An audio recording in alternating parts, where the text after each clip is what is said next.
प्यारे बच्चों, आज हम लोग सिंस और फ्रॉम का प्रयोग को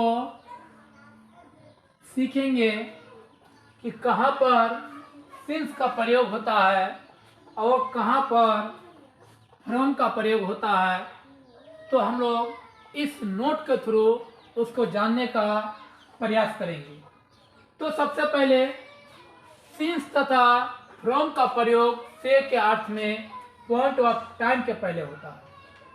सीधी सी बात है कि सिंस और फ्रॉम दोनों का अर्थ से होता है, लेकिन उनका प्रयोग जो है पॉइंट ऑफ टाइम के पहले होता है, किंतु उनके प्रयोगों में अंतर है। दोनों का प्रयोग पॉइंट ऑफ टाइम के पहले होता है, लेकिन सिंस और फ्रॉम के प्रयोग में थोड़ा सा क्या है, अंतर है। उस अंतर को हम लोग क्या करेंगे, कंपेयर करेंगे। तो सिंस का प्रयोग सिर्फ पास्ट टाइम निरूपित करने वाले शब्द या शब्दों के समूह के साथ होता है।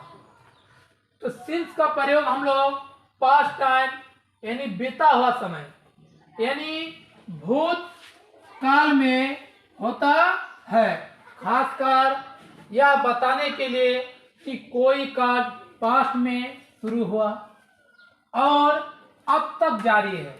यानी बीता हुआ समय में शुरू हुआ और अब तक क्या है, काम चल ही रहा है या किसी खास समय तक जारी रहा है, या कोई फिक्स समय, खास समय, पार्टिकुलर टाइम तक जारी रहा।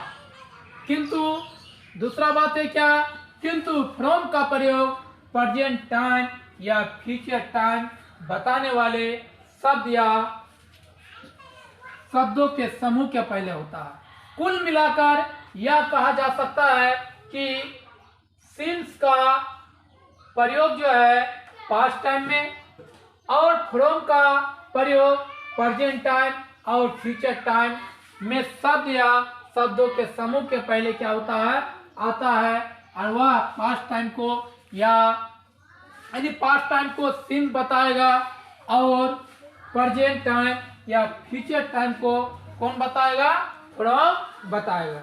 जैसे कुछ एग्जांपल लेते हैं, वह इस क्षण से नहीं दिखेगी, ही दिखेगी फ्यूचर टाइम को बता रहा है। He will not be seen. From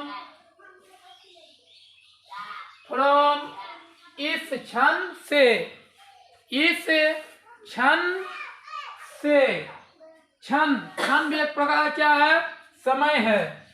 तो from this moment.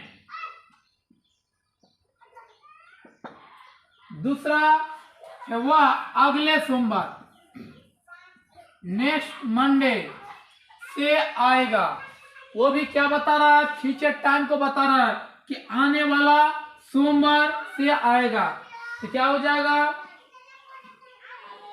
He will come, वह आएगा फ्रॉम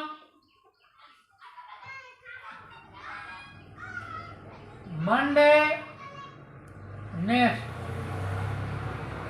तो आज इतना ही।